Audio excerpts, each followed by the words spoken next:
النهارده هنعمل مع بعض طبق بصارة هتاكلي صوابعك وراه. شايفين شكله تحفة وطعمه يجنن. ازاي بقى نعمل طبق بصارة حلو كده؟ لان البصارة مع الاسف مهدور حقها، مع انها اكلة مصرية اصيلة مفيدة وطعمها يجنن. يلا بينا نشوف مع بعض. السلام عليكم. النهارده هنعمل مع بعض طبق بصارة لذيذ وسريع. يلا نشوف مع بعض ايه المكونات. ادي ده ربع كيلو من الفول المدشوش زي ما انتم شايفين كده. غسلته كويس قوي ونقعته تنقعيه مش اقل من ساعتين، اللي هو يعني لازم اللي هو يبوش شويه معايا. تمام، يلا بينا بقى نشوف هنعمل ايه. ادي الفول معايا، حطيته في الحله زي ما انتم شايفين كده وغطيته بالميه بعالي شويه عشان خاطر لما يستوي الميه معايا هتتشرب. وحطيت عليه بصله قطعتها زي ما انتم شايفين كده، وثلاث فصوص توم اهم معايا تحت. سواء عندك توم مهروس حطي منه معلقه، ما عندكيش توم مهروس حطي 3 فصوص توم صحيين عادي.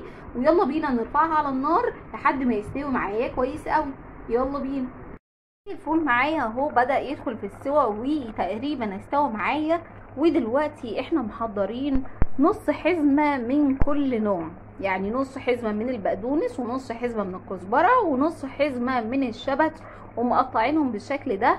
واحنا ما حطيناهمش في الاول عشان يفضل شكل البصارة بتاعتي لونها فاتح واخضر كده لذيذ. تمام كده. هننزل بالخضرة بتاعتنا بعد ما اخد نص سوا اهو، هننزل بيها على الفول بتاعي. يلا بينا. وادي اهو بعد ما نزلت بيه ابدا اقلبه كويس قوي ونسيبه كمان شويه يغلي مع الفول. تمام كده. وادي اهي البصاره بعد ما استوت معايا دلوقتي بقى اللي هي محتاجه ان احنا نضربها. شايفين هو ده القوام اللي انا عايزاه. وبعد ما حطينا الخضره اهي دلوقتي بقى هننزل بالبهارات بتاعتنا. هننزل بفص مرقه ونص معلقه من ملح بشطه بكمون ونص معلقه من البهارات اللي احنا كنا عاملينها سوا.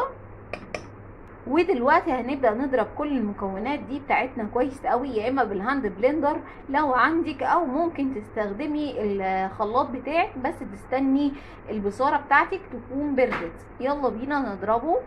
ودلوقتي بقى هنجهز الطشة بتاعتنا، عبارة عن معلقة كبيرة من الزيت ومعلقة من السمنة وبصلة متقطعة صغير زي ما انتوا شايفين كده، او مفرومة زي ما تحبي. ونبدأ ان احنا نقلبهم كويس او مع بعض.